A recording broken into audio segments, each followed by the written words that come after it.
Hello everyone. I'm glad to see you on my channel. The story I'm going to tell you today is pure.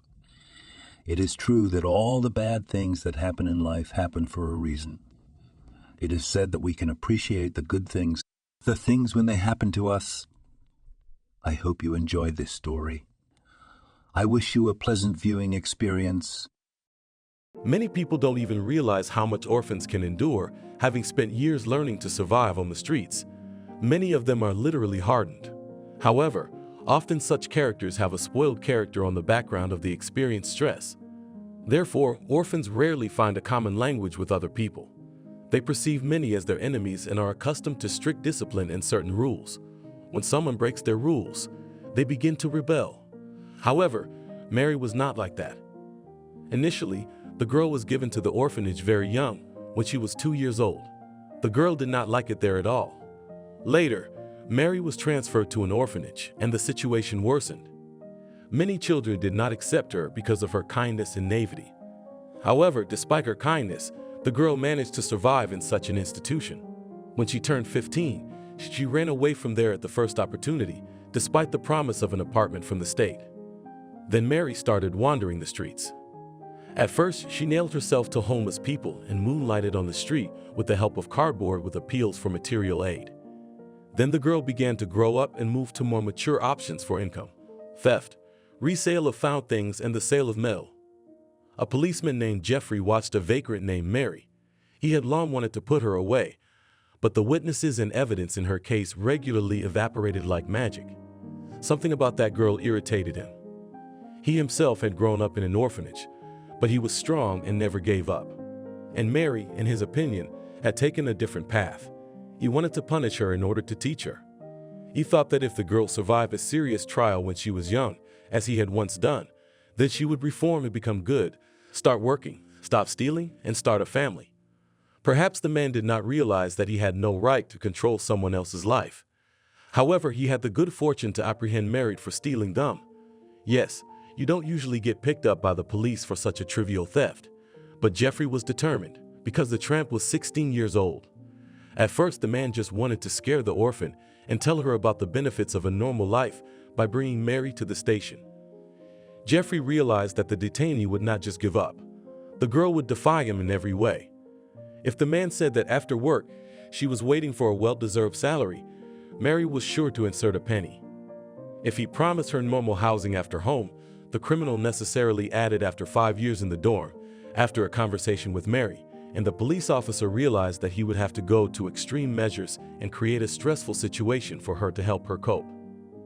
In one of the cells of the prison sat the old men, the main cons, the ones who taught the newly arrived cons how to survive in prison conditions. They were feared and respected by absolutely everyone. To cross them was the same as to die in prison. Jeffrey was well acquainted with a group of old men from cell 110. They often ordered prostitutes, cigarettes, and asked to watch soccer for an extra fee. Jeffrey sometimes helped them too, but he didn't ask for payment in money, but in deeds. If he needed to scare some new inmate coming into the prison, or to find a pervert, or to find out some important news about the situation in the prison, or why some convict was being persecuted, he turned to them. After a short thought, Jeffrey decided to send Mary to their cell, having previously agreed with them not to touch her, but only to scare her. However, things did not go according to plan. Bringing Mary to the cell, the man opened the door with his key and threw the girl inside it, saying, "Stop her heartily." The poor orphan girl found herself on the floor of one of the men's cells of the girl. It was incomprehensible why Jeffrey had done this to her over gummies. She had seen him for the first time in her life.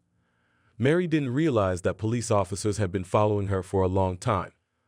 The surprise at Jeffrey's act was quickly overridden by the fear brought on by the face-to-face encounter with the prisoner. Several older men gave her predatory stares, and the orphan realized that this was her next test in life. One of the company of old men rose from the bed, pulled out a shiv, and began to slowly approach Mary. Suddenly, the vagrant stood up and mouthed loudly, "Let's put it this way. If I win you in cards, you fulfill my wish. If you win in cards, I fulfill yours. Let's try to agree peacefully. It's fair." The man threw back the shiv and nodded, then threw back the following words to her. "Good, sit down, little one, to us. We'll play cards." The girl was glad and sat down on one of the free bunks in the cell. As Mary realized even before communicating with the prisoners, an elderly man with a shiv was the former ringleader.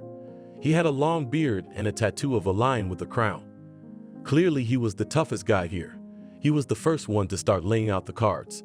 A few hours later, all the prisoners in the cell were very upset. Mary had already won them 20 times. It's mind-boggling. They would have to answer for their words and promises, hence ignoring Jeffrey's request. Mary asked the prisoners to tell her the truth about the young policeman's deed. When the girl realized that it was only an act, she decided to push pity and told the real story of her life to the older men in the cell. The convicts decided to help Mary and came up with a plan to teach Jeffrey a lesson. Tom with the lion tattoo was the first to start talking about the devious plan of the place.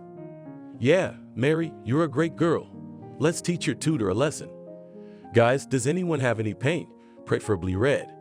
Two older men shrugged, and suddenly one of them said, "No paint, but we have strawberries and cherries." Tom exclaimed happily, "Great!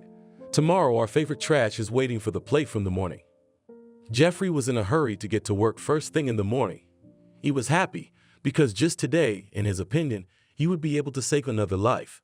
The man asked the cons to scare and lightly push the girl, and then tell a couple of tales about vagrancy. Jeffrey was sure they could do it. However, upon entering the department and reaching the cell, the man did not expect to see what he saw. Opening the cell, Jeffrey saw 3 cons lying all covered in blood, and Mary sharpening her nails with a bloody shiv.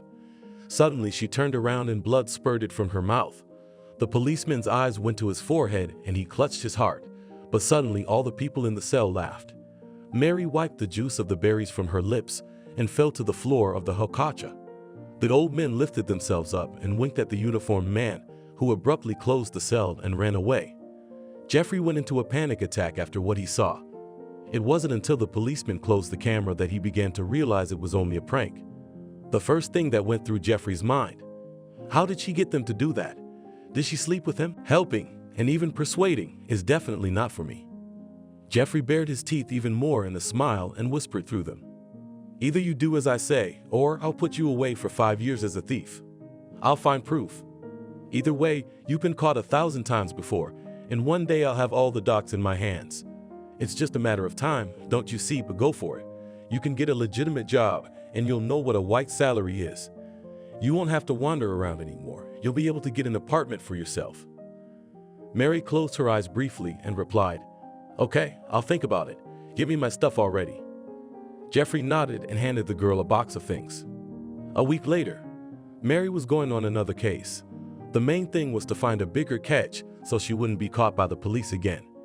At the market, she spotted a new victim. One of the women buying tangerines was holding her gold chain in her hand. Mary whispered to herself. There she was, the big fish. The orphan girl headed toward her victim as she suddenly felt someone's hand touch her. Stopping, Mary looked around and spotted an old acquaintance. They were starting to vagabond together. The old man had accidentally lost at cards and his apartment had been taken away from him. He didn't like it in the shelter at first, so he started to vagrancy. However, after a few months, the man disappeared from Mary's life. The girl has not seen Matthew for a long time. He had changed a lot. The man was decently dressed. Mary only wanted to open her mouth when suddenly Matthew spoke first. "You don't have to do this." Mary played dumb and replied, "Do what?" Matthew frowned and continued, "You don't have to steal. I got a job as a janitor, rented an apartment, and now I'm living a normal life again. And I advise you to do the same. You can do it." Mary smiled and said, "We've all done it and are doing it." Matthew shook his head and replied, "That's not true. I haven't done that."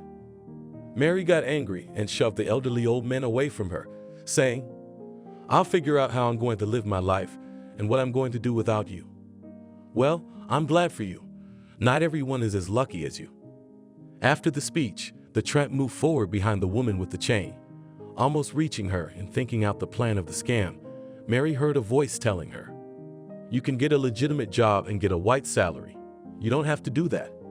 After that, Mary realized she didn't want to steal anymore and decided to call Jeffrey. Meanwhile, Jeffrey was in a meeting and everyone was looking around at him because of the vibrating of his phone when he saw an unfamiliar number. He wanted to drop the call, but it was as if his heart felt the need to pick up the phone. The man excused himself to go out and took the call. It was he who started the conversation first. "Allo, who is this?" No one answered, but Jeffrey didn't stop. "Mary, if it's you calling, I'm always glad to hear from you. And even if it's not Mary, someone else, I'm waiting for your answer." Suddenly, a woman's voice was heard on the line. "I agree." A few days later, a satisfied Jeffrey walked into a large room with about 5 people in it. After wrinkling his nose a little, the man walked over to a chair and sat on it, starting his speech. "Hello everyone. Today we will be welcoming a new girl to our team. Meet Mary." Pointing his finger at the girl, the man continued speaking. "She will be working for us as a recruiter. Please try not to argue with her and help her get started." Suddenly, the other men in the room clapped, and then one young youth shouted, "Hooray!" Everyone turned to look at Reth unhappily, but he only smiled sweetly and waved at Mary. The young man was the same age as the tramp, so he was having fun. Now he wasn't alone here. An hour later, Jeffrey handed the overalls to Mary and began to bring her up to speed. The girl was to look for a known hacker named Max in the near future. He could be found on the street near the homeless. Often he disguises himself as a poor man to follow a new target. The guy, in addition to programming, also does surveillance, but illegal. Mary was obliged to talk Max out of his current job and ask him to join the community. "I don't know how you'll do it, but I think you can do it," Jeffrey muttered. When the man finished his speech, he patted Mary on the shoulder and left. As the girl pondered the man's words, a familiar silhouette appeared in the hallway. It was Reth. He ran up to Mary and started flirting with her. The guy crazily liked the new girl, but he didn't know how to find an approach to her. Flirting did not help him. The girl pushed him away and went to the exit. So all Reth could do was shout after her, "Nothing, you'll be calling yourself." A few days later, Mary got on Max's trail pretty quickly. Her past connections helped her, so dressed in her old clothes, she went out to look for him. All day she spent in vain, no one even close to resembling the young programmer she never came across. Feeling pains in her stomach from hunger, Mary hurried to the nearest mini shawarma and sausage outlet. Once she found it, she noticed the man ahead of her and rolled her eyes.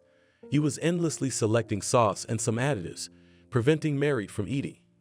After 5 minutes, the girl couldn't take it anymore and said, "You'll be choosing your own food for another 6 months. I've worked hard and I'm very tired. Let's hurry up." The man quickly attached the card to the terminal, took a sandwich, turned to Mary, took a savory bite of his dish and muttered, "You've been looking for me." Mary almost fainted with surprise. In front of her stood the same elusive Max, whom she could not find today. The girl did not have time to answer, and the programmer continued the conversation. "What stood up like a stumbling block? Take the goodie and follow me." Mary ordered a shawarma, and after receiving it, she had no time to utter a word as a frail guy took her under his arm and led her towards the park. After giving her a sandwich and drinking water, Max coughed and then asked, "So why were you looking for me?" Mary was happily devouring the shawarma and enjoying the birdsong, but Max's voice distracted her.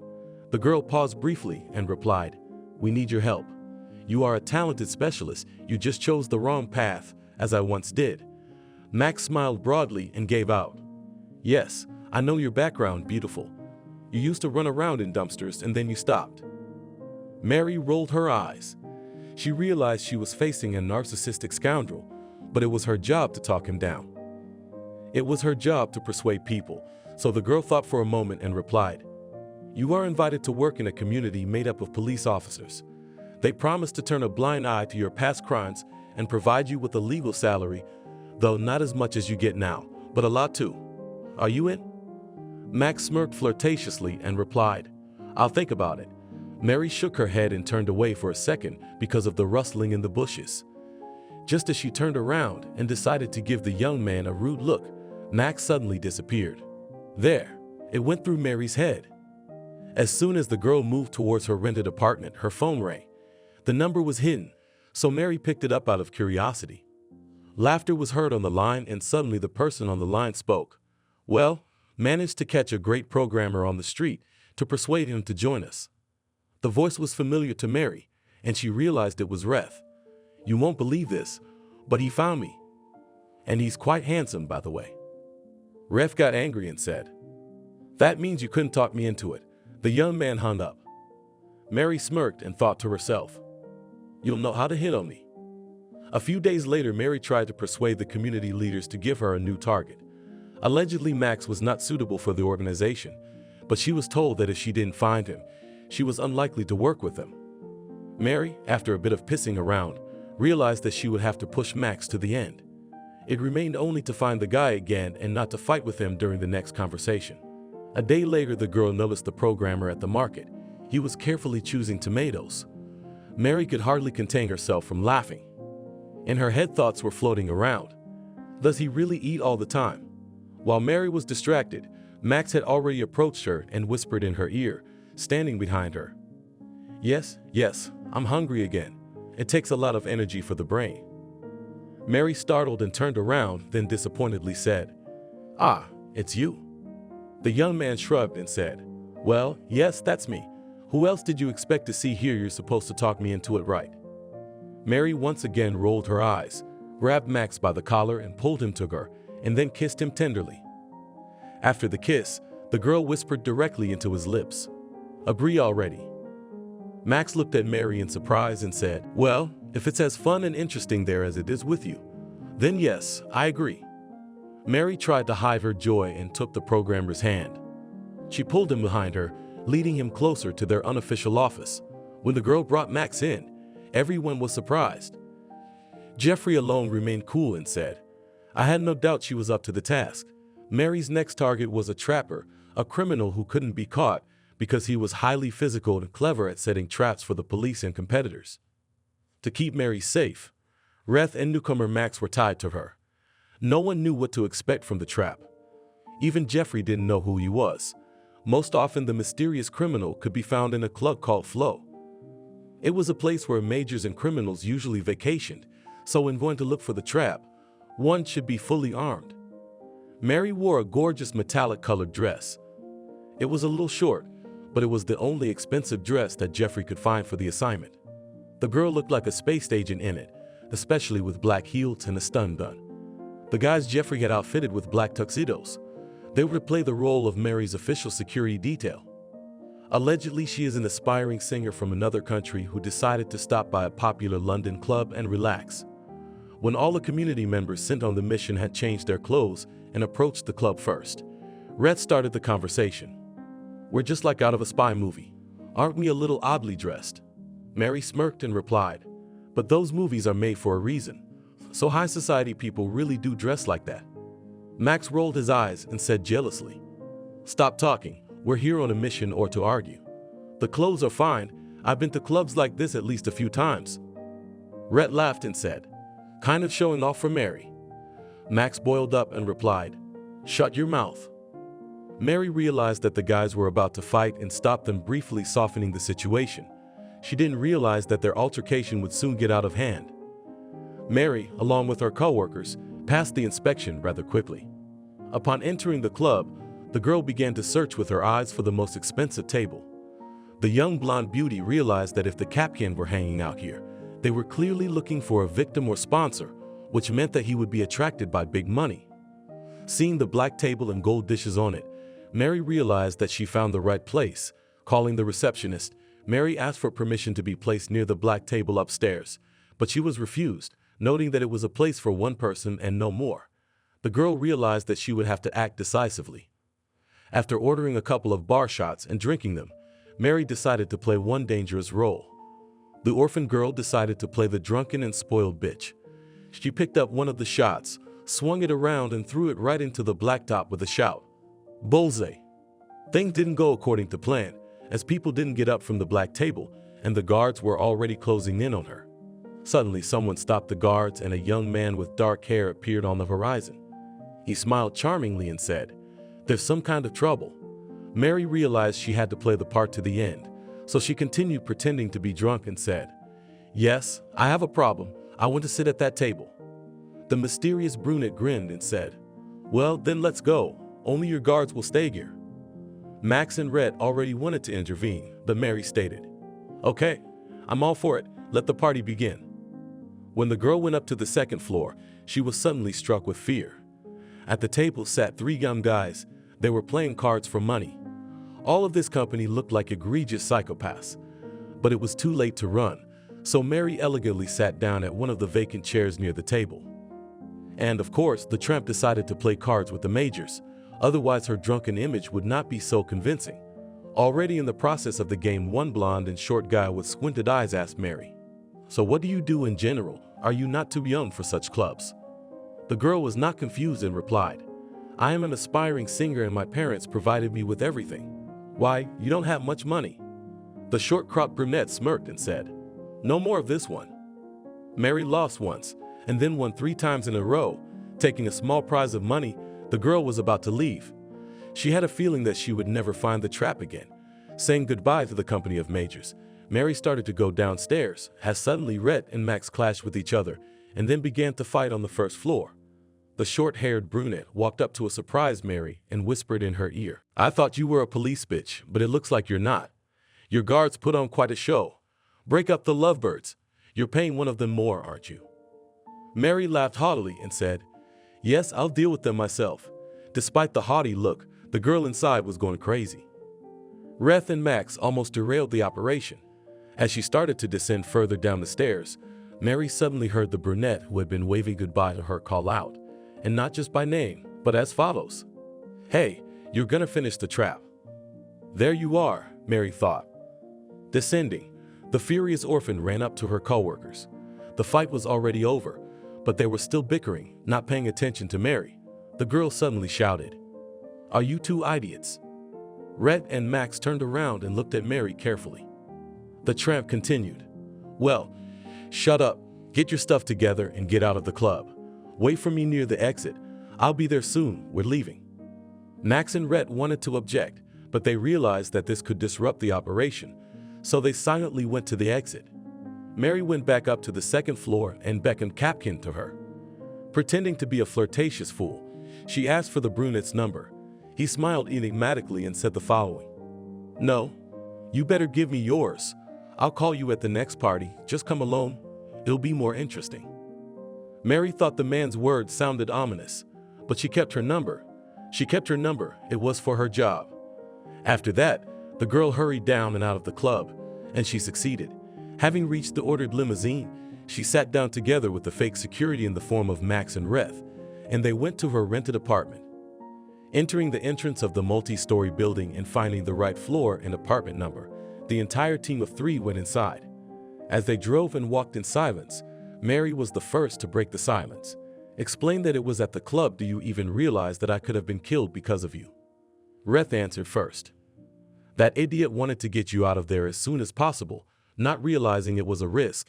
In any way, he considers you his property and trumps his money all the time. He annoys me." Max interrupted the young man and said, "Who of us is still an idiot? You at least one book for life read you were taken only because of physical fitness, probably. And in general, I don't have to obey you in everything, and I did you a favor by agreeing. And I did it because of you, Mary." The girl rolled her eyes, realizing that a love triangle was about to form, one she didn't want to get into right now. She liked Max, and Rhett was just an amusing friend, a co-worker to her. She didn't want to offend the latter, and the former was jealous, which made sense. Mary rolled her eyes and said quietly, "Okay, I see. Next time prepare properly, or I'll go with Jeffrey on the mission, or that silent technician Jack, and you can go home in 15 minutes. There's no surveillance, and I'm going to bed." Rhett went home and was on his way to the door, and Max shouted after him that he'd make arrangements for Mary to leave soon too. The door slammed and Rhett left the apartment. Max slowly walked over to Mary and pulled her to him, hugging her gently.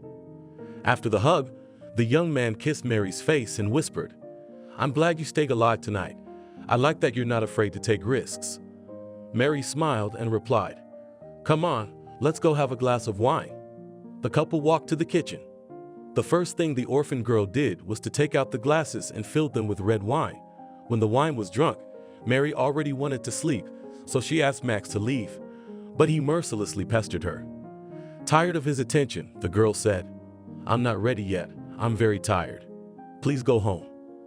Max sighed and headed for the exit with the words, "Okay, whatever you say." When the young man left, Mary closed the door with a smile on her face, undressed and washed off her makeup. finally sleep and a bed. It seems when she was a thief, she didn't have to work so hard. A week passed. Mary rested on her bed until her target showed up. She had rights to rest and not care about anything. Today was a sunny morning and the birds were singing in an insanely sweet voice. Mary got out of bed and went straight to the kitchen and made herself breakfast. Breakfast was an egg and cucumber sandwich. She topped it all off with tea and was very satisfied. She used to have to survive on the streets, but now her whole life had changed. She lived legally. Her refrigerator was filled with food, albeit inexpensive, but her own. Mary could not understand why she had made such terrible mistakes in the past, and it seemed as if it was not happening to her. Amidst her worries, the girl called Jeffrey. She was the first to speak. "I can't calm down today, thinking about the past. I'm ashamed of myself and my actions. I can't understand why I did it, why I didn't take my head in my hands." Jeffrey smiled, for he was glad that the girl finally understood, but she needed to be re-educated again. He spoke softly into the receiver. "Mary, your past is an important part of you and should not be forgotten. It is through your mistakes that you will be able to help other teens, especially delinquents." Mary felt a little lighter after Jeffrey's words, so she tearfully replied, "Thank you. I'm very happy that you helped me. But why exactly me? There were 100 vagrants and thieves on the street. Why did you choose me?" Jeffrey, not thinking long, said, "I don't know my icon. It was meant to be. Stop thinking and wait for the target to show up. The work will heal you." That was the end of the co-worker's conversation. Mary didn't get to sit idle for long, however. An hour later, her phone rang. It was a trap. He invited her to a party to be held tonight. She must be ready for it and show up at 7 sharp, and no other way. Jeffrey represented the dress to Mary. It was shiny too, but the color was a dark blue. It was soft as silk, but embellished with rhinestones. Well, it made sense for a singer to dress like that. Putting on the dress made Mary feel older, but she had no choice. Max and Rhett's boyfriends hadn't even been put in charge since they had already messed up last time. Now Jeffrey would be her insurance. He himself would come as a guest in disguise. He shaved off his hair and put on a wig and gray-colored lenses. He chose the white tuxedo he had bought for the wedding. The evening came. Mary got out of the Jeep that had been rented. After closing the auto door, the girl got close to the door of the club. It looked like a door leading into an old back room, which surprised the tramp. It was too late to retreat, however. Mary knocked on the door, and a minute later security came out. A man in black clothing contacted the tracker by radio, and he said the following: "Mary can come through. I can see her on the video camera." Walking down the stairs, the girl found herself in a huge private club. It was crowded with young people, and there were spotlights and disco balls hanging everywhere. The lights were blinding the eyes of the young lady who didn't know where to go. Suddenly, someone took her under the arm, leading her upstairs. It was a trapper. He led her to a table where 2 other men were sitting. They were already drunk and barely balding. Apparently, the snare had gotten bored and wanted some fun. The man loaded her up with stories, jokes, and whining about crime, then brought drinks, or for a little relaxed. The girl wasn't afraid to drink. For some reason, she trusted the trap. Probably for nothing. Perhaps her brain was comparing the brunette to Max. It seemed to her that she would be as easy with her new target as she was with the programmer. An hour later, she remembered that Jeffrey was going to try to get in here soon, and she had to warn him that it was a private party, and if he didn't make it in time, the whole plan would be over. Mary excused herself to the restroom on the pretext of needing to use the bathroom and wiretapped Jeffrey to tell him not to come. But he didn't give in to her entreaties and replied that he was afraid for her and would try to sneak into the club. Mary began to worry about herself and her life, but to change the man's mind was not in her power. The girl returned to the 2nd floor and continued to have fun with the company of majors. Suddenly, Jeffrey knocked on the door. Mary realized that something wrong was going on as the guards blew up and ran downstairs. The men kicked Jeffrey away from the club door as he was not invited, and then the staff started calling the trap. And then the fun part began. The brunette who was sitting next to Mary stepped away for a while and then came back and asked the drunken companions to remove themselves. The young lads were quite frightened of the snare and even said his name. "All right, Stam, we're out of here." After the pronouncement, the young men went down to the 1st floor in each other's arms. Mary looked at the brunette excitedly and asked in a childish voice, "Is something wrong?" Sam smiled predatorily and replied, "Yes, my dear, I already suspected you were trash. An acquaintance knocking on the door of my establishment only confirmed my hunch. His face is familiar." Mary wanted to pick herself up and run, but the track grabbed her arm and dragged her into the ladies' room. There was no point in screaming. The young special was only trying to manually escape Sam's clutches. After bringing the girl to the ladies' room and pushing her inside the room, the man released his grip on her and threw himself into choking Mary. At this time, Jeffrey was running confused side to side and decided to report the incident to Max and Reth. They arrived on the scene in as little as 5 minutes, and each of them were terrified of losing the girl they loved. While Max was trying to hack into the devices of the guests inside the venue, Rhett took more drastic action and did not alert anyone of his plans. Rhett found a back door to the club and booby-trapped the door. A couple minutes later, everyone heard a loud explosion. The terrified partygoers rushed for the exit, while Rhett, on the contrary, skipped inside the club. As soon as the guy got inside the building, he suddenly heard women's screams on the second floor. Instantly getting up and running to the women's room, he was already prepared for the worst. Opening the door, Rhett did not see that Mary was being strangled by a stranger and tried to knock him out, but the trap was like 2 steps ahead and deftly dodged.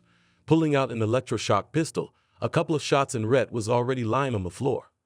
Mary was holding onto his neck, trying to catch her breath. While the snare was studying its new victim, the girl didn't know what to do. A panic attack came over her as Max suddenly burst into the room. Sam threw a gun at the programmer and hit him right in the forehead. Max only managed to soften the blow with his hand, but the gun was thrown aside. While the young guy was trying to move away from the blow, the snare had already pulled out a firearm and pointed it right at him, starting the dialogue. Now the interesting show is about to begin. Right, Mary? The girl rounded her eyes. She didn't say her real name, and it was strange since the young one was especially silent. Sam continued, "Oh, let's kill your fiancé now. You know, no one likes a snotty movie. Or should I kill you anyway? Let Max decide." The programmer immediately screamed, "Shoot me, don't hurt her." Trap smiled and shook the gun. "Yeah, I'm definitely having fun. There's a reason I invited you, Mary." The girl screamed, "Don't touch him. Don't, please don't." Trap repeated every word after Mary, parodying her, and then said in a thin voice, "Nobody gets out of here alive if I want them to." Suddenly, Sam fired his gun and hit Max in the chest. He fell, starting to choke on blood. Mary was horrified. She tried to run up to the guy and scream, "No, what have you done? Don't die, Max." The trap stopped the girl halfway to the bleeding guy and whispered, "Don't yell like that, you're next." The brunette squeezed her cheeks and then patted her face. A few seconds later, Jeffrey ran into the restroom and shot the snare right in the head. All of the snare's blood ended up on Mary's face. The girl calmly wiped her face with her hands and then rushed over to Max, keeping him from passing out by talking. "Don't pass out. Clamp the wound tighter. I need you. I didn't have time to say anything to you." At this point, Reth had already regained consciousness and looked on in horror at what was happening. Jeffrey called an ambulance and the police. The evening turned out to be quite interesting. A few weeks later, Mary was sitting in an appointment with a psychologist. An elderly man with glasses listened attentively to the girl and wrote something down, and then asked, "What is your greatest concern?" Mary hesitated for a moment and answered, "I can't understand why things didn't go according to plan, why the criminal found out personal information about us." The psychologist, after some thought, replied, "But who cares? The main thing is that your partner survived, isn't it?" Mary nodded and said, "Yes, he is alive, but that's not why I came to you." The psychologist immediately supported his patient and said, "Yes, I remember why you came. Max rejected you when you visited him in the hospital, and he is the first man you liked. First feelings are very important to you because you are an orphan. But later on, you start discussing the shooting anyway, which means this situation hurt you too." 14 days ago, Mary and the paramedics burst into the hospital. Max is carried on a stretcher to the ward, processed and taken to the operating room. The girl keeps fidgeting, already forgetting how she left Reth and Jeffrey to make a report on what happened. A few hours later, the doctors come out and report the successful completion of the operation, but Max hasn't woken up yet. Mary's phone is ringing off the hook. Everyone wants to know how Max is doing, but no one can come. 24 hours later, Max regains consciousness, and the first thing Mary does is run into his room. She hasn't even left the hospital, having hardly slept in all this time. The girl sat and waited for her colleague to wake up. Running up to her favorite guy's bunk, she started a conversation. "Yay, you're awake. I'm so glad you're alive. How are you feeling?" Max raised his eyes slightly and replied, "Fine, but I think we need to talk." Mary looked at the guy uncomprehendingly, and he immediately continued, "I don't want to work for the police anymore, even if it's unofficial, but all their assignments are too dangerous. I hope you realize that. You'll leave with me, won't I? I'll provide you with an unblemished life. Just agree." Max confronted the girl with an agonizing choice. Mary tearfully replied, "I've just started earning a living. I've learned to be good myself. I can't give it all up now." Max sighed and said, "Then our paths diverge. I like you, but this is too much. It's best for both of us." Mary, holding back tears, stroked Max's face and whispered, "Okay, whatever you say." The present Mary was running on the treadmill, and she didn't seem to know what fatigue was. One of the fitness trainers started a conversation with another. "What a girl, how much aggression she has in her. She's tried all the machines and still can't do anything." The blond man supported his acquaintance and replied, "Yes, and do not say, it seems that someone hurt her." Mary has been given a new assignment. Her goal is to find a petty thief and get him to stop committing crimes. You can get Scene to join the police, or you can get him not to. The main thing is to persuade the boy to stop criminal activity. After breaking up with Max, Mary changed a lot. She became more aggressive and closed off, but no one tried to help her except Jeffrey. Only with him the girl remained polite and sweet, and Red stopped communicating with Mary altogether, as after the scene in the club with Max, he was turned away from the girl. He realized she loved Max and didn't want to knock on closed doors. Mary's aggression was both helping and hindering her work. After finding Scene's apartment, the girl realized she was losing control. Jeffrey realized it as well. When Mary found herself at the young thief's door, she started pounding on it as hard as she could. Scene ran up to the door and asked, "Who's there?" Mary couldn't help herself and shouted, "Open up or I'll kick the fucking door down." Scene opened the door as he saw the girl through the peephole and was surprised.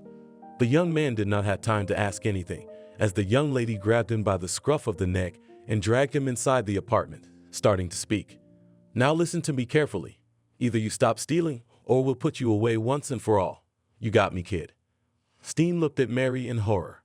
How many times he did not try to push the girl away, all to no avail. Suddenly Mary wanted to strangle the thief, but she heard a voice calling her over the radio. It was Jeffrey. He asked her, "Are you okay?" Mary let go of the guy briefly and picked up the walkie-talkie, then said, "I'm fine, just a little nervous." After the incident, Scene agreed to work with the police, but he didn't trust anyone in the community. So Jeffrey had a heart-to-heart talk with the young thief and realized that Mary needed help. As Mary sat and filled out some paperwork, Jeffrey stood silently by and watched her. The girl decided to be the first to start the conversation. "Is something wrong?" Jeffrey nodded and moved closer to Mary and then said, "You almost killed that kid, didn't you?" Mary rolled her eyes, put the papers aside and whispered, "Well, not true, maybe a little scared." Jeffrey gave the girl a stern look and replied, "This is about Max, isn't it? There's no way you can handle this situation. You have to accept the fact that what happened to him was not your fault. You did everything according to protocol. It's just that the unexpected happened." Within seconds, Mary was crying and Jeffrey pulled her to him to wipe away her tears. A week later, since Max was no longer on the team, Mary was given the task of tracking down a new programmer, a hacker to be exact. No one knew the target's real name, and the young man's nickname was as follows: Spider. Most often Spider hung out in computer clubs. He played there for a long time, and when all employees got used to him and lost vigilance, the young hacker made an attack on a particular service, company, or platform in order to then blackmail the leadership of the organization. Thanks to the ability to rub in the trust, no one ever suspected Spider, and that is why the police do not have a clear portrait of Spider, but only traces of his hacker attacks. Mary decided to visit all the computer clubs in the city, and so 2 weeks passed. No suspicious personalities among the guys were found, so the girl decided to take a look at Spider's work online. There was something illogical in his code, as well as in his pictures that were left online. The only clue Mary had left was that Spider loved to draw human veins. They reminded him of the weave of a spider's web.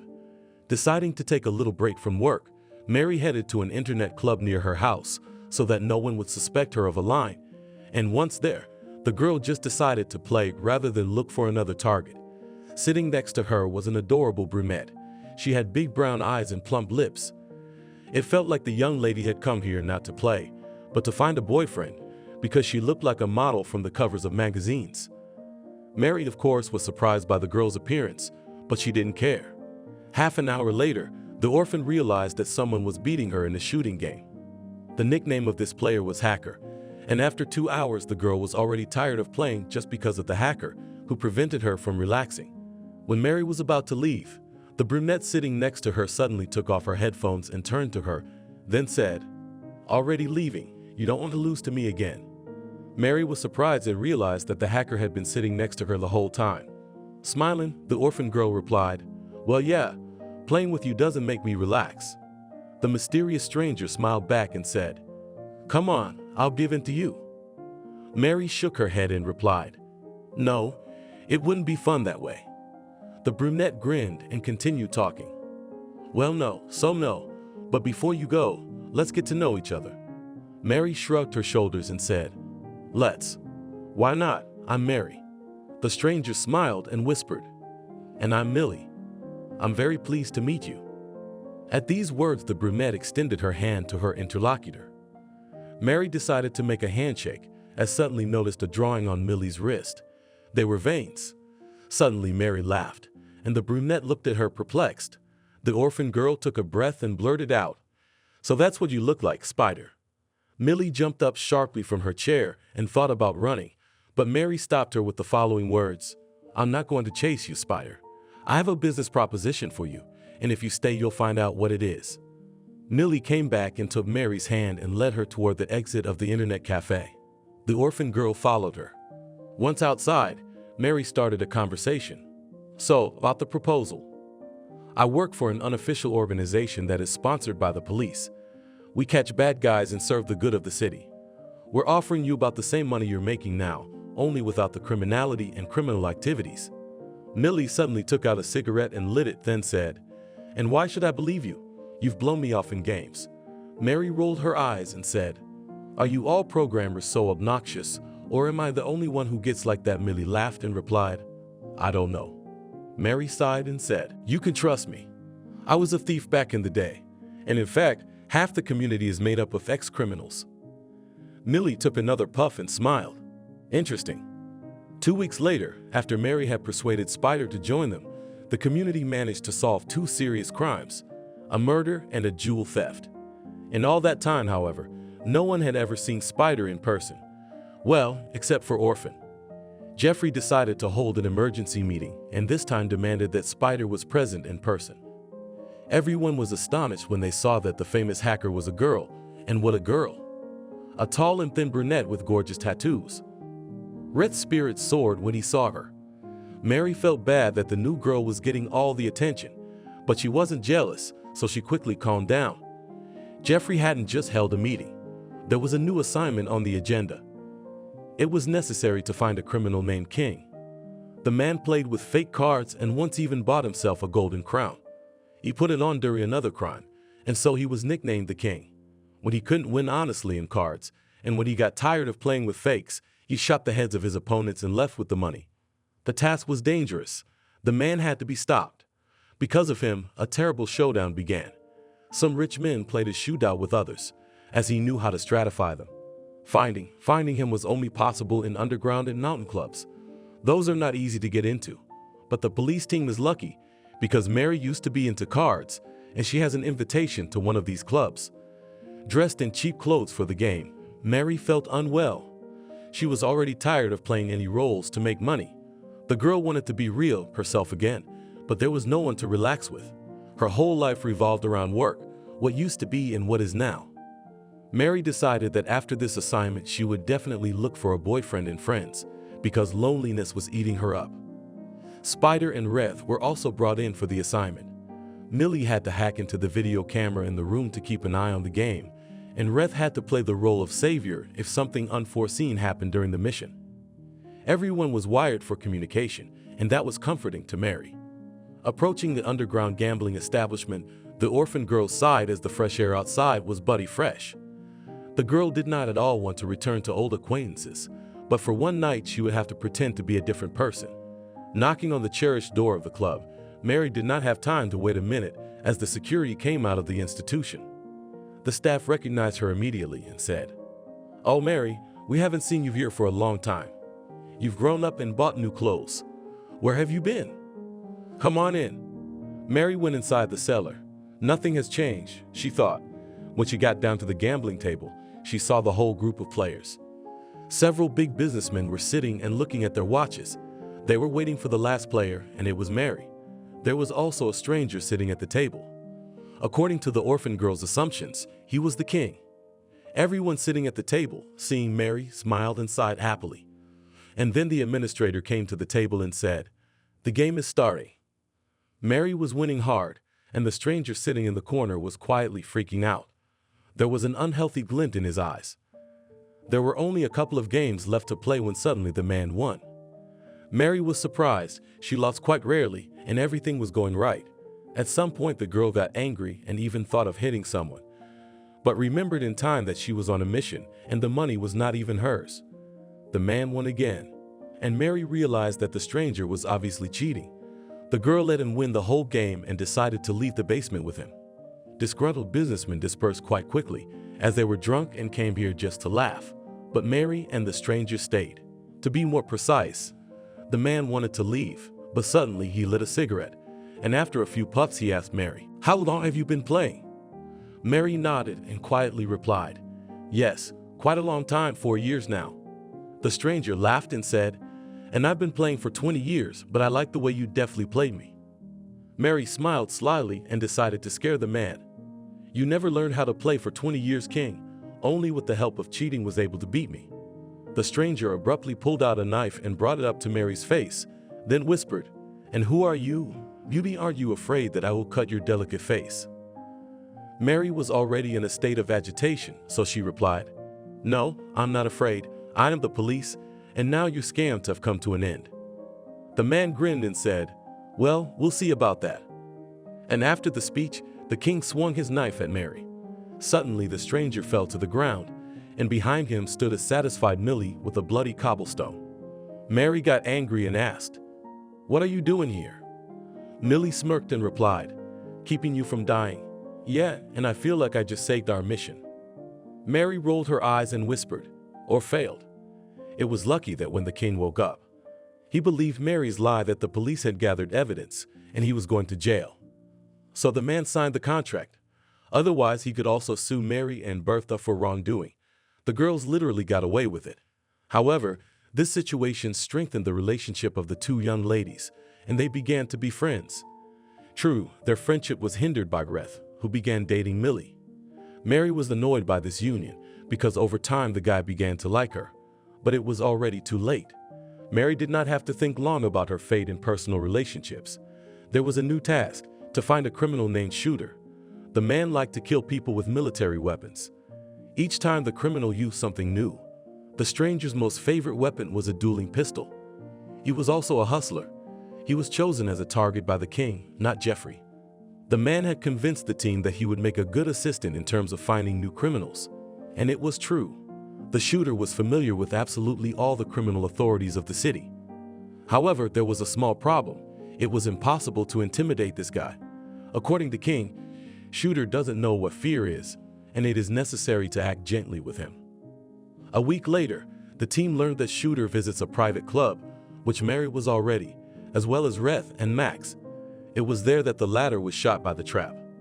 Mary was getting very excited for her new assignment. Flashbacks from that ill-fated night flashed through her mind. She had almost been killed then too, and the young girls were horrified and realized that they were now trapped. Before they could say the secret word for a team that could rush into the club to rescue them, they realized there was a new problem. The gunman had shot the head of the bartender who brought him the wrong whiskey.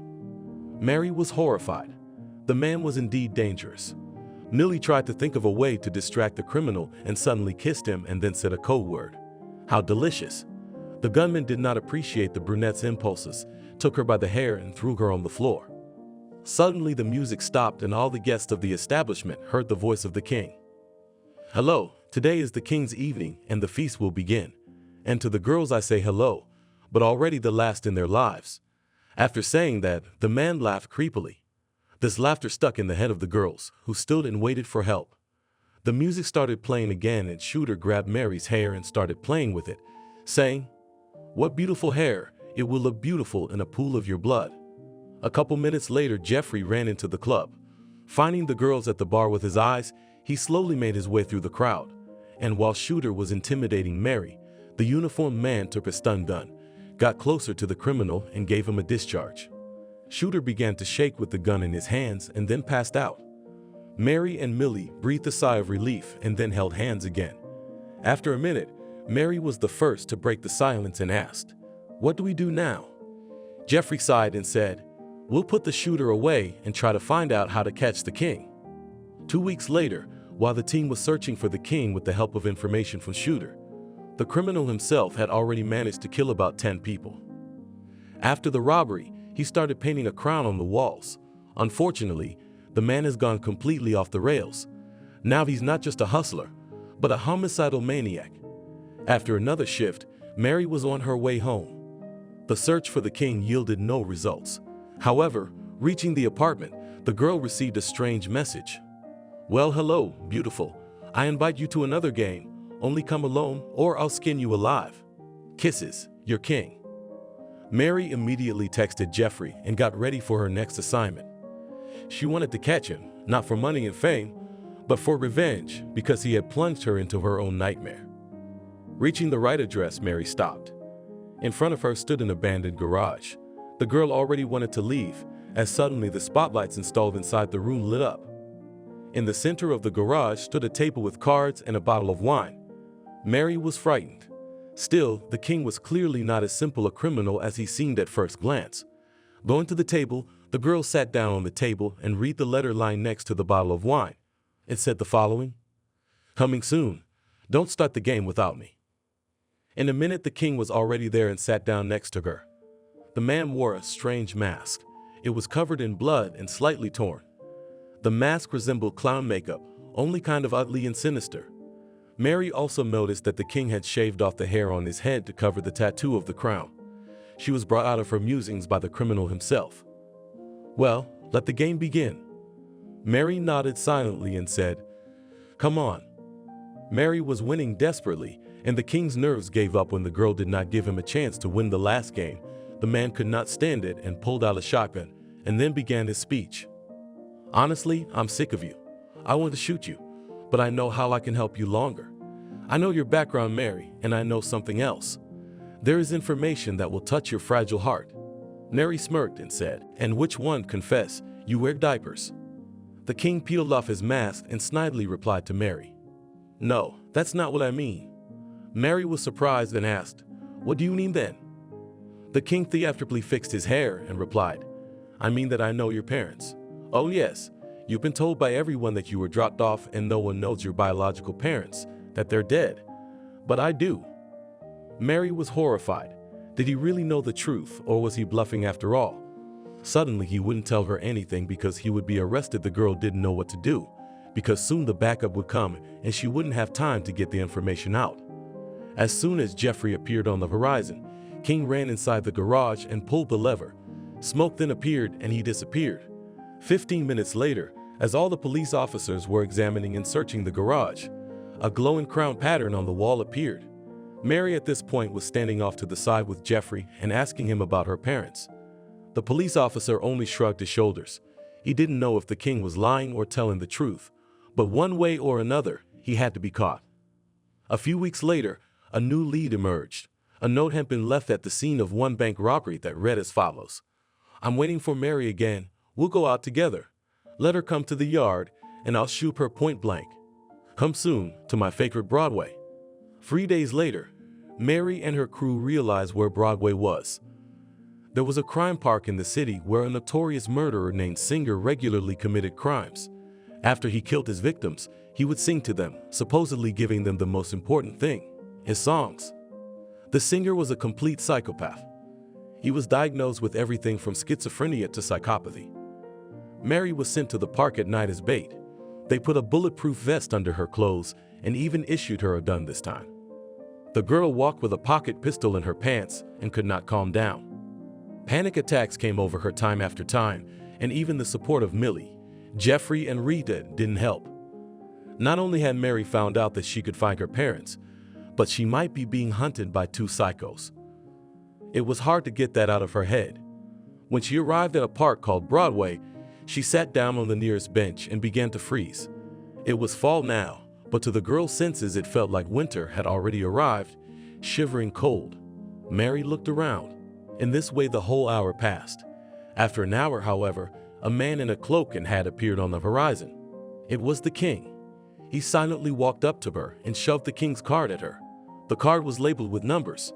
After a brief silence, the man spoke. "This is the cat key to the airport locker. You open it and you'll find out who your real parents are." Mary looked perplexed at the criminal and asked, "And why would you help me? I want to put you away, don't I?" The king made a pitiful face and whispered, "Maybe I just want to help you so much, or maybe I understand you and I had problems with my parents too. Maybe I'm not so bad after all." Mary smirked and said, "I doubt it, but I'll look into that information." Suddenly, police officers started running out of every corner, and then there was an explosion. Mary clutched at her heart and only managed to shout, "No, guys, no." The explosion seriously hurt only Rita, and thank God he was still alive. The others were just knocked out or concussed. The king laughed and said, "But do you really think I would just come and give up on you stupidly?" Mary had no time to say anything or react before the criminal disappeared from sight. The orphan girl got up from the bench, called an ambulance, and then ran up to Reth. The young man was unconscious and did not react in any way to the screams. The girl began to shout the following: "Well, wake up. I can't lose you. I have only 3 friends, and one of them is you. Don't you dare leave me." An hour later, all the victims were seen by an ambulance, but only Reth was taken to the hospital. Millie had followed him at once, and it was clear that the young man would be under her strict control. However, Mary still needed to inspect the airport locker, and their team was outnumbered. The next day, Mary woke up and immediately arranged with Jeffrey that she and Sean would supervise her security while she opened the locker. Having dressed and eaten, the girl called a cab and in half an hour was at the airport. And at this moment, Jeffrey was in for an unpleasant surprise when the king burst into the carriage and was obviously unfriendly. Mary found the right locker and began to open it. When the lock gave in, the girl opened it happily, and then Mary saw a strange beeping gauge with numbers and a note. The note read, "When the sensor completes its report, your favorite supervisor Jeffrey will know what an explosion is. He will be torn apart along with the van. While you're breaking into the storage locker, I'll tie him up and attach the bomb to him. Good luck with that. Oh, and here's your dad's phone number. It's the same as the number of this storage locker. I went to a lot of trouble for a puzzle like this. I hope you appreciate my efforts." Mary glanced fearfully at the gauge. There were only 10 minutes left. The girl ran out of the airport and saw a black van and quickly headed towards it. Stepping inside the vehicle, Mary saw a bound Jeffrey. A bomb was strapped around his torso, his hands were covered with rope, and his lips were sealed with duct tape. The first thing the girl did was to peel the duct tape off her boss's lips and heard the following: "Go away, Mary. You won't have time to do anything." "No one will. His cipher on the device, we can't solve it. It's over. Unfortunately, it's over. But don't give up. Keep working officially, if only for my sake. I may not even be here anymore." Suddenly, Mary slapped Jeffrey and said, "No, you'll be here. You're already like a father to me. You even want to do this. Just get out of here. Do nothing and I'll crack that code. The king and I are on the same page for a reason." With 5 minutes to go, Mary still couldn't figure out the code. But suddenly she remembered the words from the note and decided to enter the digits from her father's number in reverse order. The sensor stopped counting. The bomb stopped beeping. It was unclear if they were going to detonate now or not. And then the sensor read, "Mission complete." After that, Mary quickly untied Jeffrey, and before she could say anything, she felt the embrace of her superior. The man laughed, ruffled the girl's hair, and said, "You're like a daughter to me too, Mary. Really. Thank you for saving me. I knew you were smart, but not that smart." Mary smiled happily and replied, "I'm glad our feelings are mutual. Do you think I should call the number he left me?" Jeffrey nodded and said, "Definitely worth it, but under my control. I'll stay at your place tonight, so I'll feel safer in case he's waiting for you at the apartment." Mary acquiesced and they headed home. When Mary walked home with her boss, she exhaled. The hard day was over. She had rescued Jeffrey and found her dad's number. She had accomplished her task. After changing in one of the rooms, the girl strode in her pajamas to the kitchen, picked up the phone and dialed the number of the note. In the meantime, Jeffrey was sitting nearby drinking tea. First, there was a ringing in the phone, and then someone's male voice answered. "Hello, who is this?" Mary answered cheerfully, "This is your daughter. I'd like to meet you." The man glumly mumbled into the receiver, "All right, come. Tomorrow to the psychiatric hospital near the subway. 6 o'clock in the evening. There's still a park there." Mary was surprised, but didn't show it and said goodbye to her father. Jeffrey, having finished his tea, looked at Mary and asked, "How did it go?" Mary sighed sadly and said, "I don't know yet." The next day, Mary woke up rested, relaxed. She slowly stretched out on the bed, then took off her pajamas and went to get coffee in her underwear, forgetting that Jeffrey was visiting. Jeffrey came out of the bath without his shirt on, and he still had shaving foam on his face. When he saw Mary half naked, he dropped the razor and heard his legs starting to jump.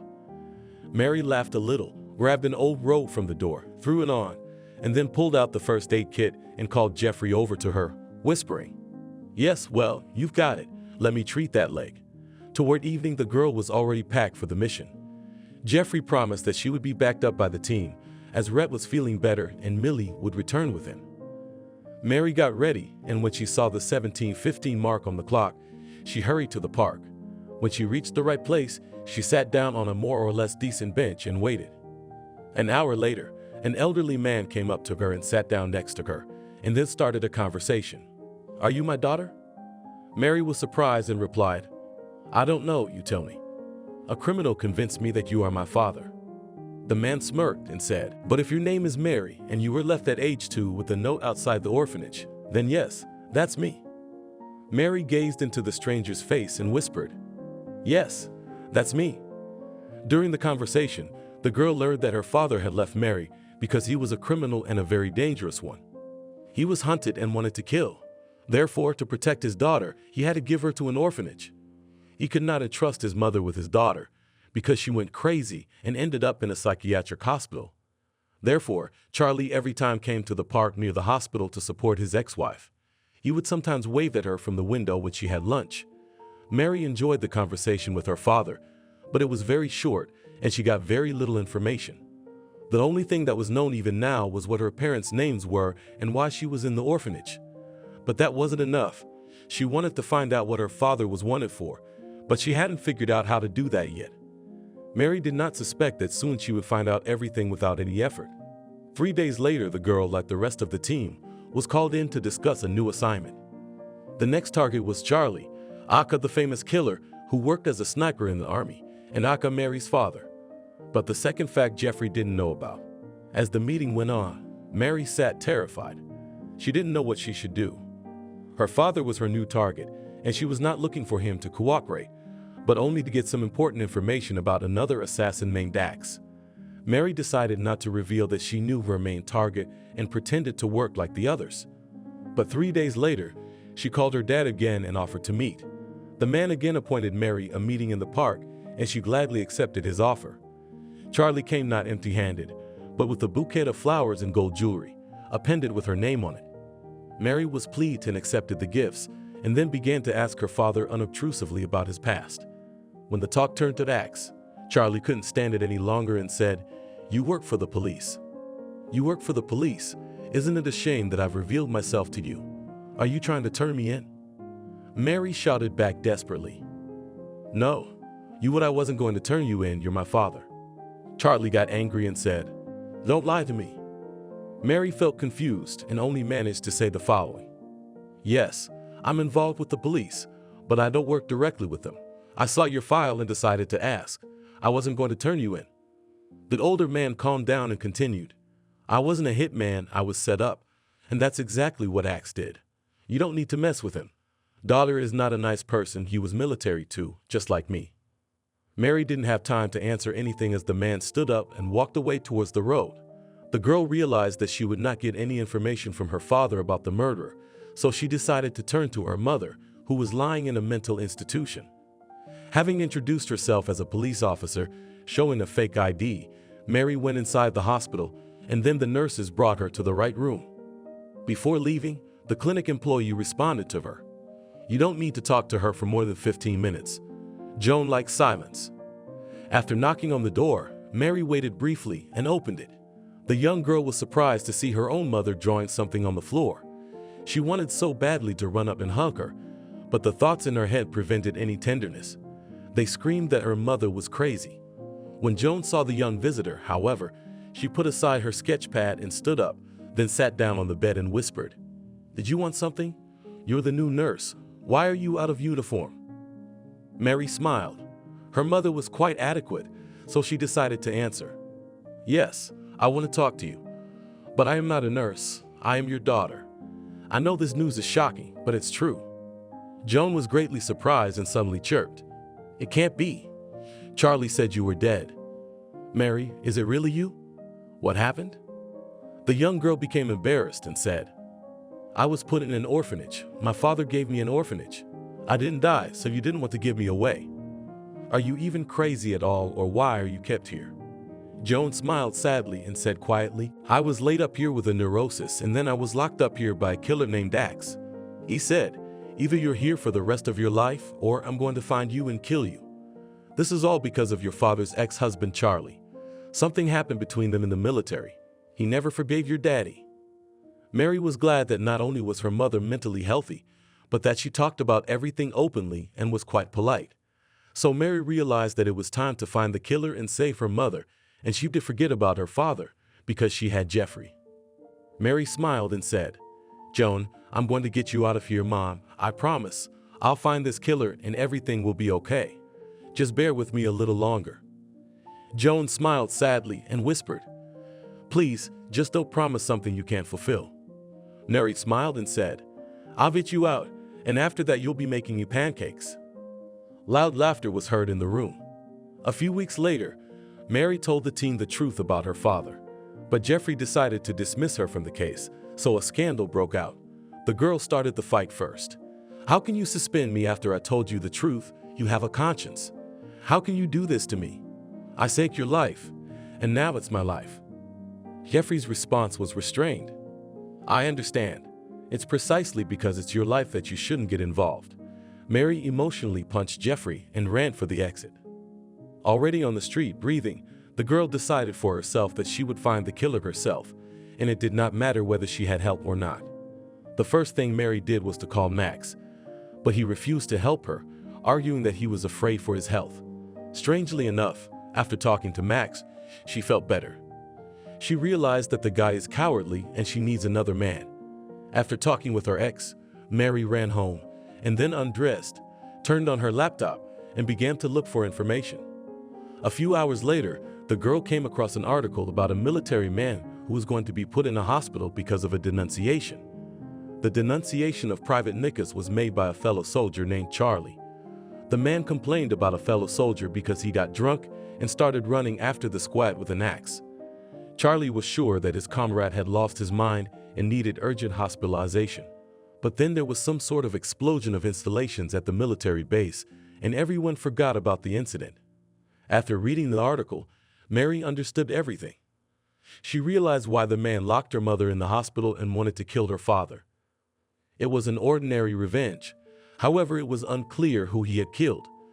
Printing out a portrait of young Nicholas, the girl hung it on her wall and then said, "I will find you, Axe, and much sooner than you and the others expect." The team at this time, with the help of Millie's skills, was also able to get the basic data about Axe and his photo. Everyone in the community had an orientation. The first to go on the search was Reth, as he had good physical fitness. A few days later, Mary found Axe's house and decided to socialize with him. Her inner mind was screaming, "Why are you doing this?" But she didn't know the answer to that question. Her mind was taken over by a thirst for revenge. Suddenly, the door was opened by a respectable man of age and asked, "What do you want? You are lost." Mary grinned and said, "No, I'm just at the right place, Conrad asks. The man abruptly tried to close the door, but Mary pushed a nearby metal beam into the opening. Nicholas kicked the beam with his foot and stepped out of the house, then grabbed Mary. What do you want, you little thing? Mary smiled and said, let me go and let me go inside the house. We have something to discuss. I am Charlie's daughter. The man was greatly surprised and let go of Mary, letting her inside the dwelling. He then stepped back into the kitchen and put the kettle on. Turning back to Mary, he repeated, what do you want? Mary shrugged her shoulders and said, I guess I want to understand why you were so cruel to my mother and why you were so nicknamed Axe for the murders. Nicholas tensed and replied, I only wanted to punish your father, but he was too hard to get to, so I had to go through your mother. Yeah, slammed a couple of rich people, you won't be interested in that. Suddenly Topper asked, will you have tea? Mary immediately replied, I will not refuse, but I think I want to get a detailed answer from the man who shared me with the family. Mary didn't even realize how she had so much courage. After a moment, the man walked away silently and then returned with 2 cups. He handed one of the cups to Mary, and then he said, I like you. You're still naive and stupid. You don't know what your daddy is really like. I can be trusted. I didn't know you existed. I probably wouldn't have separated you from your mother if I'd known. Mary got through with Mecca's story, but she wanted to know more. There was no way for her to understand why everyone thought he was dangerous. He seemed like a nice old man. Before she could answer Nika's, the girl heard a gunshot, and suddenly a man's corpse fell into her arms. He had been shot through the head.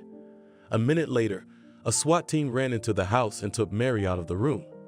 The girl was just frightened, flapping her eyes, as suddenly Jeffrey ran up to her and then said, You silly girl, what if he had killed you?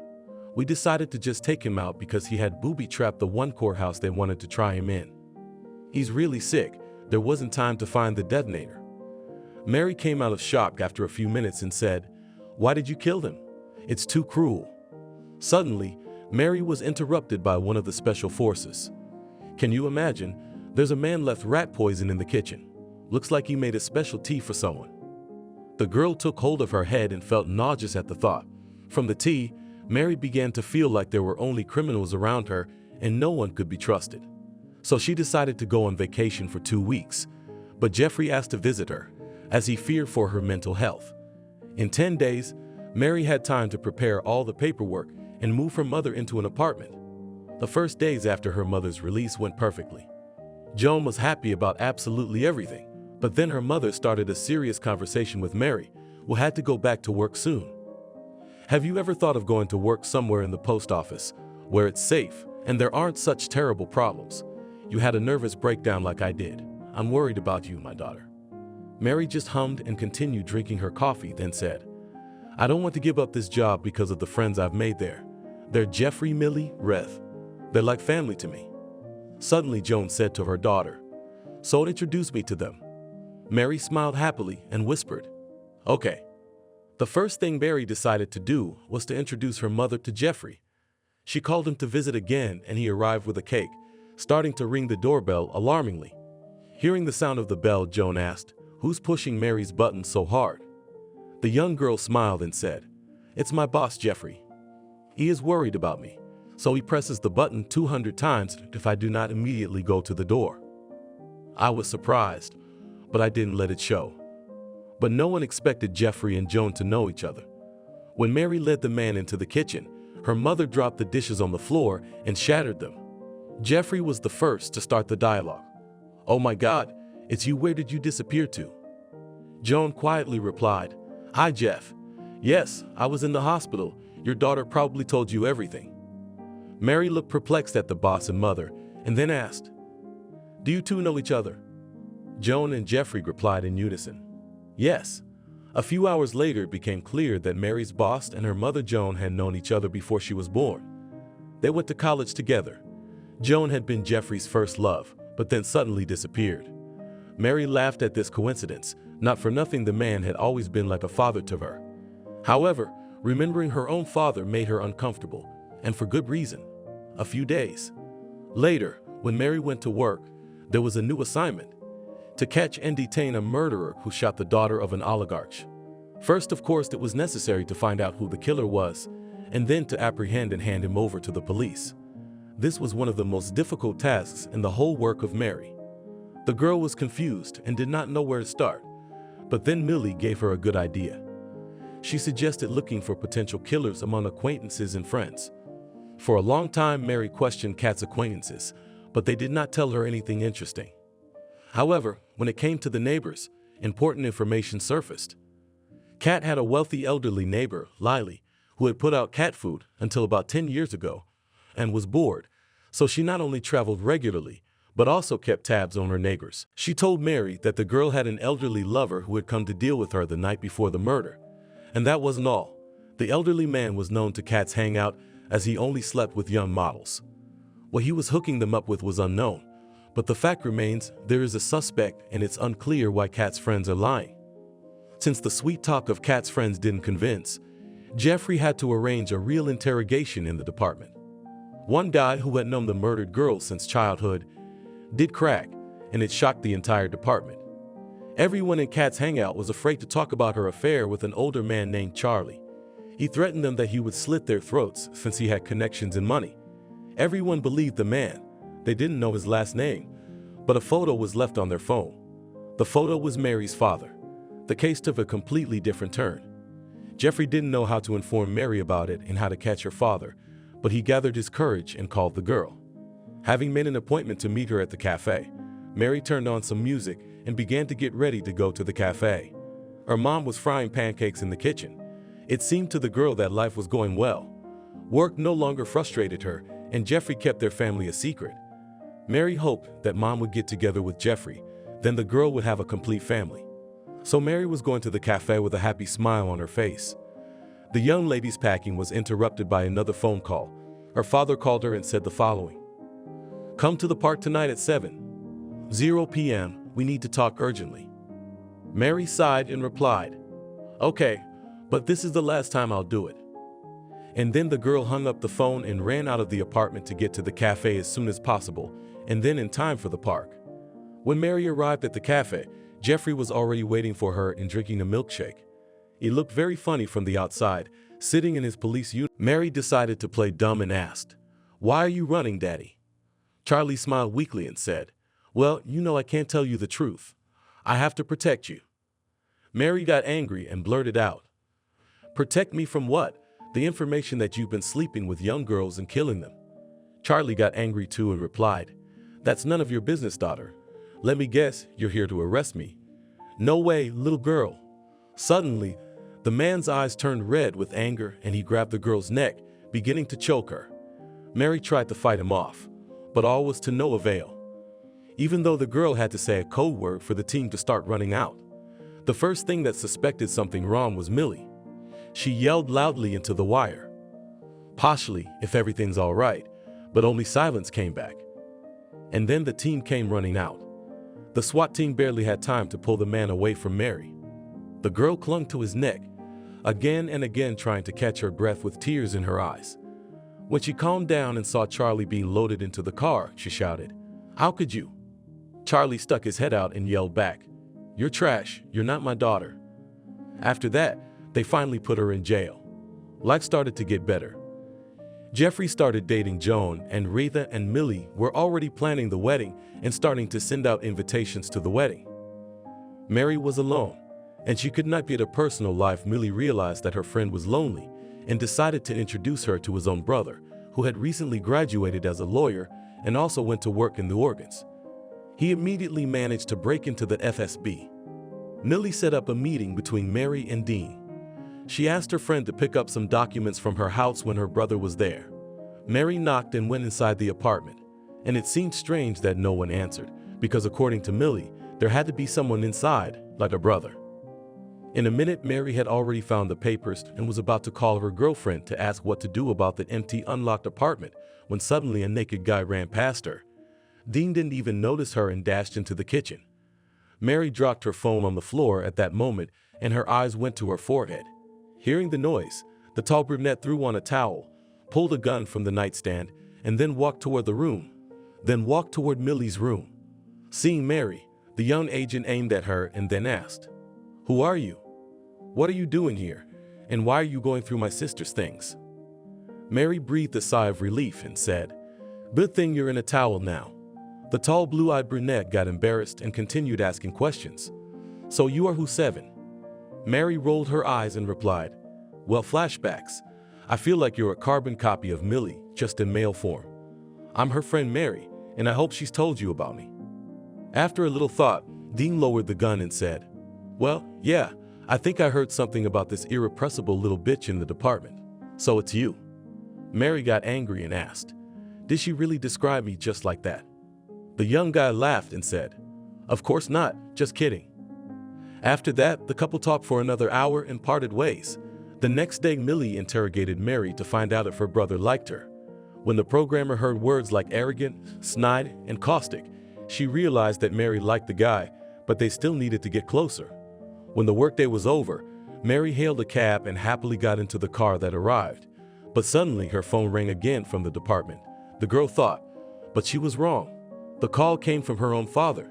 He said the following: you got into a booby-trapped car, and as soon as it stops, you will blow up with the cab driver. Have a safe trip. Mary dropped the phone out of fright, but then grabbed it again and started calling Jeffrey. The man didn't pick up the phone for a long time, as he was closing his office, but when he picked it up and heard what had happened, he reacted quickly and got all the services on the line. Dina also volunteered to help. He ordered Mary's cab driver to drive nonstop until the team to rescue the girl came up with a plan. Jeffrey shouted across the department, get that Charlie guy in here now. We need to save Mary now, and no excuses. Suddenly, one of his colleagues interrupted Jeffrey's shouting and said, Charlie has escaped. Jeffrey lost his temper and shouted even harder, he's run away, find him quickly. In the meantime, Dean had learned that Charlie had escaped, and thanks to his high intelligence, the young man quickly guessed where to find him. Of course, he ran to Mary's house to get revenge on her mother. It was urgent to stop him. Everyone climbed into his minivan, drove to Mary's apartment. When he got to the right house, he stopped and jumped out of the car, immediately running into the entryway. Dean was very afraid of not making it in time, but suddenly he saw Charlie getting into the elevator. The elevator doors began to close, so Dean slid his gun through the opening, but the man immediately kicked it out with his foot, trying to wait for the doors to close. However, the elevator jammed and the doors opened fully. Dean grabbed Charlie by the scruff of the neck and started punching him. When the man was already spitting blood, the agent stopped briefly and said, give me the detonator, or tell me how to stop the bomb, or you're about to die. I'm not kidding. I work for the FSB, and I have this case behind me very quickly. After learning the cipher to unlock the bomb, Dean knocked out the criminal and then called his colleagues. One of the comrades, Dean on the move, opened a part of the machine with the welding machine and pressed the desired combination. Suddenly, the bomb went completely off, and a guy named Archie waved to Mary and the cab driver, indicating it was okay to stop. All the employees watching the situation abruptly started clapping, and Jeffrey ran to get a brandy. Taking it out of his locker, he poured himself some of the drink into a glass and drank it in a volley. A few days later, Mary finished another shift and this time was not going home alone with Millie. Her friend was getting worried about her and made the decision to walk her home for a month. As the girls walked downstairs, Dean suddenly appeared out of nowhere with flowers. He looked like James Bond. Black tuxedo, straight-cut dark hair, and black glasses. Seeing Dean, Mary laughed and said, "Why are you all dressed up like that?" Dean took off his glasses and played with his eyebrows, then replied, "Shit, and I thought you'd like it." Mary sighed and replied, "No, I like it. It's just that you look so weird." Dean smiled and handed the girl the flowers and then said, "I hope you'll still thank me. For your rescue, you can choose for yourself, like a kiss, a hug, or a sit down in a cafe. What you choose?"